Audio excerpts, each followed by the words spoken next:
En el año 1917, la Santísima Virgen María se apareció 6 veces a 3 niñitos, Jacinta y Francisco Marto y Lucía dos Santos. En sus apariciones, ella dijo que el Santo Rosario debe ser rezado todos los días. También dijo que Jesús desea establecer en todo el mundo la devoción a su Inmaculado Corazón y prometió la salvación para aquellos que abrazasen esta devoción. Los niños le pidieron a la Santísima Virgen que obrara un milagro para que todos pudiesen creer que ella efectivamente se les aparecía. Nuestra Señora respondió que el día 13 de octubre de 1917 realizaría un milagro para que todos creyesen. La noche antes del 13 de octubre llovió torrencialmente toda la noche. El lodo llegaba hasta los tobillos. Al mediodía de ese 13 de octubre, la Santísima Virgen se les apareció a los niños. En determinado momento, Lucía le dijo a la multitud allí reunida que cerraran sus paraguas a pesar de estar en medio de una lluvia torrencial que había convertido todo en lodo. A continuación ocurrió el milagro. El sol comenzó a moverse fuera de las leyes de la naturaleza.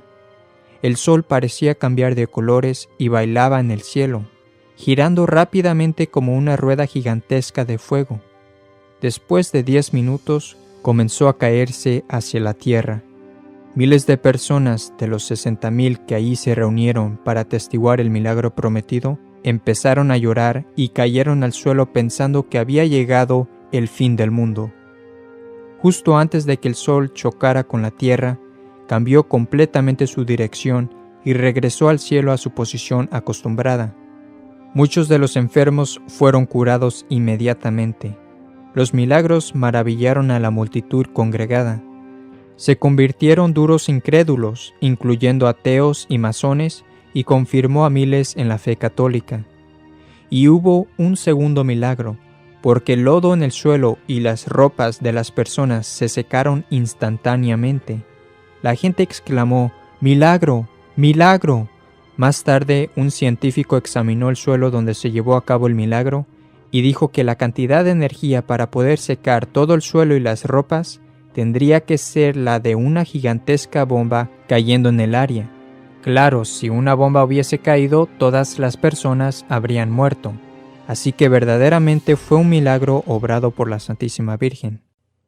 2 días después, el 15 de octubre de 1917, el periódico y anticatólico, O Século, declaró lo siguiente acerca del milagro en Fátima. ¿Cómo ha bailado el sol en pleno mediodía en Fátima? Las apariciones de la Virgen, la señal del cielo. Varios millares de personas lo declaran un milagro. El periódico declaró en su encabezado que Fátima era la señal del cielo. ¿No suena esto familiar? En Apocalipsis capítulo 12 versículo 1 dice: apareció una gran señal en el cielo, una mujer vestida del sol. Ese titular fue una confirmación desconocida por una fuente pública y anticatólica de que la aparición de Nuestra Señora de Fátima y su milagro del sol en verdad fue la señal y el evento profetizado en Apocalipsis capítulo 12 versículo 1. Durante sus apariciones en Fátima, Nuestra Señora les reveló 3 secretos a los niños. El primer secreto era la horrible visión del infierno. Cito: al decir estas últimas palabras, Nuestra Señora abrió de nuevo las manos como en los 2 meses anteriores. El reflejo de luz que ellas irradiaban pareció penetrar la tierra y vimos como un gran mar de fuego, y sumergidos en ese fuego a los demonios y las almas como si fuesen brasas transparentes y negras o bronceadas, con forma humana, que flotaban en el incendio, llevadas por las llamas que de ellas mismas salían, juntamente con nubes de humo, cayendo hacia todos lados, semejante al caer las chispas en los grandes incendios, sin peso ni equilibrio, entre gritos y gemidos de dolor y desesperación que horrorizaban y hacían estremecer de pavor. Los demonios se distinguían por formas horribles y asquerosas de animales espantosos y desconocidos, pero transparentes como negros carbones en brasa. La visión duró por unos instantes, gracias a la bondadosa Madre Celestial, quien nos prometió en la primera aparición llevarnos al cielo. Sin ello, creo que hubiéramos muerto de terror y miedo. La Virgen luego les dijo a los niños: «Habéis visto el infierno, donde van las almas de los pobres pecadores. Para salvarlas, Dios quiere establecer en el mundo la devoción a mi Inmaculado Corazón. Si hacen lo que yo os digo, se salvarán muchas almas y tendrán paz. La guerra terminará, pero si no dejan de ofender a Dios, en el reinado de Pío XI comenzará otra peor.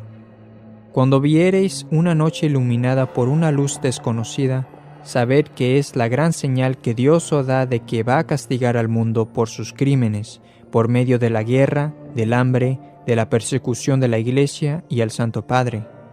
Para impedirlo, vendré a pedir la consagración de Rusia a mi Inmaculado Corazón y la comunión reparadora de los primeros sábados. Si atienden mis deseos, Rusia se convertirá y habrá paz. Si no, esparcirá sus errores por el mundo promoviendo guerras y persecuciones a la Iglesia. Los buenos serán martirizados. El Santo Padre tendrá que sufrir mucho. Varias naciones serán aniquiladas.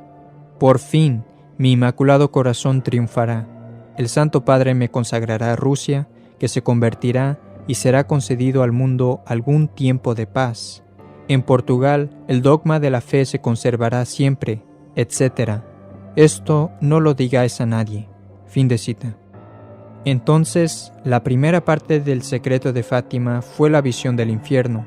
La segunda parte es la predicción de la Segunda Guerra Mundial, si los hombres no dejan de ofender a Dios. Para impedir la Segunda Guerra Mundial y los otros castigos predichos en la segunda parte del secreto, la Santísima Virgen le dio un mensaje a Lucía el 14 de junio de 1929. Ya entonces Lucía era religiosa en el convento de Tuy, España. La Santísima Virgen le dijo a la hermana Lucía que había llegado el momento en que Dios le pedía al Santo Padre, en unión con todos los obispos del mundo, la consagración de Rusia a su Inmaculado Corazón, prometiendo que por estos medios se salvará.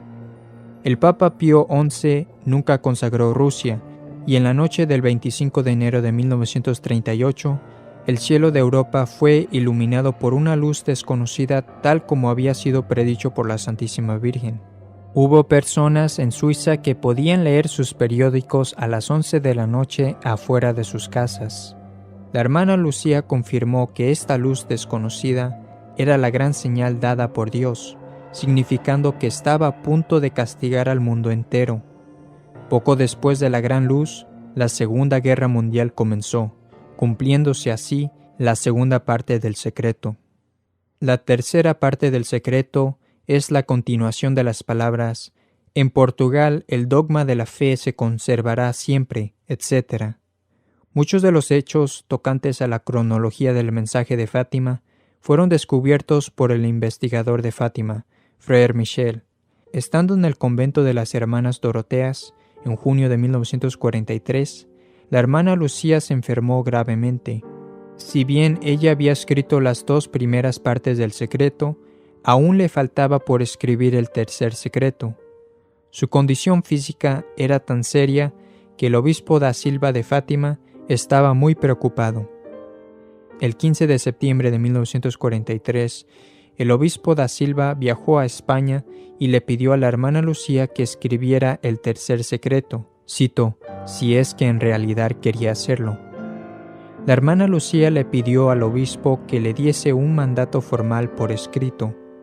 A mediados de octubre de 1943, el obispo da Silva le dio a la hermana Lucía el mandato formal de que escribiera el tercer secreto. En los 3 meses sucesivos, la hermana Lucía trató de escribir el tercer secreto. Se encontraba en una terrible angustia y cada vez que trataba de escribirlo, sentía que algo le impedía escribir el tercer secreto. Después de 3 meses de esta crisis, la Santísima Virgen María se le apareció el 2 de enero de 1944, diciéndole que era realmente la voluntad de Dios que escribiera el tercer secreto. Al día siguiente lo escribió de inmediato, pero el obispo decidió no leerlo porque temía hacerse responsable por conocer su contenido. La hermana Lucía le hizo prometer al obispo da Silva que el tercer secreto fuese abierto y leído al mundo en su muerte o en 1960, lo que ocurriese primero. Fin de cita. Y en 1946 se le preguntó a la hermana Lucía por qué era necesario esperar hasta 1960, y ella respondió, porque así lo quiere la Santísima Virgen, y también dijo, ello será más claro entonces. En 1957, el Santo Oficio en el Vaticano pidió que le fuera enviado el texto del tercer secreto. El obispo Venancio, el obispo auxiliar del obispo da Silva, imploró con él para que finalmente leyera el tercer secreto. Da Silva se negó, por lo que Venancio decidió poner el sobre que contenía el tercer secreto cercano a la luz y comentó que el tercer secreto era de 20 a 25 líneas. El 16 de abril de 1957 llegó el tercer secreto a Roma. La evidencia parece indicarnos que el Papa Pío XII iba a esperar hasta 1960, pero resultó en que murió el 9 de octubre de 1958. Es así que todo el mundo esperó hasta 1960, para que el Vaticano publicara el tercer secreto. Sin embargo, el 8 de febrero de 1960, el Vaticano anunció en un comunicado de prensa que el tercer secreto no iba a ser revelado. La única razón de por qué no lo publicó se debió a que para el Vaticano era embarazoso. Algunos se preguntarán, si el Vaticano dijo que no lo publicaría en 1960, ¿por qué la hermana Lucía no lo hizo ella misma, avisando a todo el mundo qué contenía realmente el tercer secreto?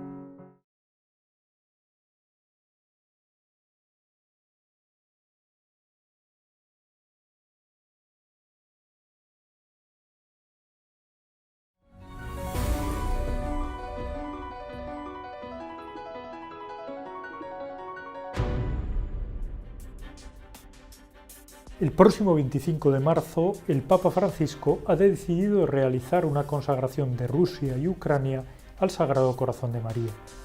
Lo hará con una doble ceremonia, una presidida por él en el Vaticano y otra en el Santuario de la Virgen de Fátima, en Portugal, presidida por el cardenal Krajewski, quien ha estado en Ucrania en los últimos días.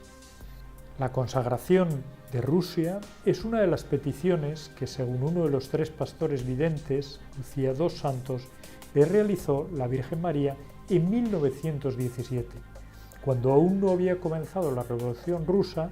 En el mes de agosto de ese año, esta joven campesina de un pequeño pueblo portugués asegura que la Virgen le dijo que si no se cumplía la petición, Rusia invadiría el mundo con sus errores. Fue San Juan Pablo II, en 1984, quien cumplió con lo que demandaba la Virgen, según reveló Sor Lucía años después. Lo hizo en Roma, con una ceremonia en la Plaza de San Pedro, que se celebró igual que hará Francisco un 25 de marzo. El manuscrito de las revelaciones de Sor Lucía, redactado en 1944, se conserva en los archivos del Vaticano. Narra cómo la Virgen María le permitió ver, cuando ella tenía 10 años, a un hombre vestido de blanco que se dirige a una montaña junto a otros obispos y religiosos. Creo que es oportuno leer textualmente cómo sigue el relato. El Santo Padre, antes de llegar a la montaña, atravesó una ciudad medio en ruinas y medio tembloroso, con paso vacilante, apesadumbrado de dolor y pena, rezando por las almas de los cadáveres que se encontraba por el camino. Llegado a la cima del monte, postrado de rodillas a los pies de la gran cruz, fue muerto por un grupo de soldados que le dispararon varios tiros de arma de fuego y flechas, y del mismo modo murieron unos tras otros los obispos, sacerdotes, religiosos, religiosas y diversas personas seglares. Se trata de un relato profético que en 1981, cuando a Juan Pablo II le dispararon en la plaza de San Pedro, se atribuyó a su persona. 4 balas impactaron en el cuerpo del Papa, 2 de ellas en zonas de órganos vitales. Era el 13 de mayo, fiesta de la Virgen de Fátima, y quien impulsó la causa de canonización del pontífice polaco lo relaciona directamente. Effettivamente ha considerato quell'evento. Desde el principio lo consideró un milagro. Él mismo dijo, una mano ha disparado, pero otra mano, la de la Virgen, ha desviado el recorrido de la bala, manteniendo a salvo todos los órganos vitales. Fue algo sorprendente para los médicos que le operaron, porque el recorrido de la bala pasó rozando los órganos vitales sin provocarle ningún daño.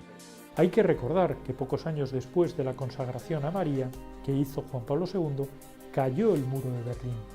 Todo un sistema que parecía indestructible hasta que se desmoronó sin violencia en 1989. Ahora, el Papa Francisco quiere acabar con la guerra en Ucrania con todos los medios a su alcance. Ha enviado a 2 de sus cardenales al país en guerra. Ha explorado todas las vías diplomáticas, ha llamado al ayuno y a la oración y ahora recurre a la Virgen María. En su última audiencia pública, Francisco ha recitado esta conmovedora oración de un obispo italiano. Signore Gesù, nato sotto le bombe di Kiev, abbi pietà di noi. Signore Gesù, morto in braccio alla mamma in un bunker di Kharkiv, abbi pietà di noi. Con esta nueva guerra en Europa está por ver si la revelación de Sor Lucía en Fátima, con un papa que muere asesinado por soldados, pertenece al pasado o está aún por cumplirse. Por si acaso, el próximo 25 de marzo, en Roma y en Fátima, el Papa pondrá Rusia y Ucrania en manos de la Virgen.